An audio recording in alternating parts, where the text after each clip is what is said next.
хэрхэн бусдыг ойлгон хайрлах, чин сэтгэлтэй хүн болгон өсгөх вэ? Хүүхдэд сэтгэл хөдлөлийн нэрсийг тодорхойлж зааж өгөх нь хамгийн чухал байдаг. Хүүхэд биднээс ялгаатай нь өөрт төрж байгаа мэдрэмжээ цөөн үгийн баялгаасаа болоод хэрхэн яаж илэрхийлэхээ мэддэггүй.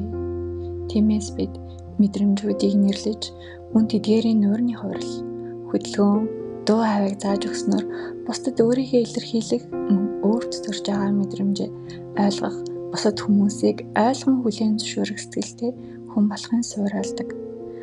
Үүнийг бид тоглоомын аргаар, зураг, карт ашиглан таниулах боломжтой. Мөн өдөр тутамд өнөөдөр ямар байсан тухайн чамд ямар мэдрэмж төрсөн бэ гэж асуух нь хүүхэд өөрийгөө таньж мэдэхэд тус болдог.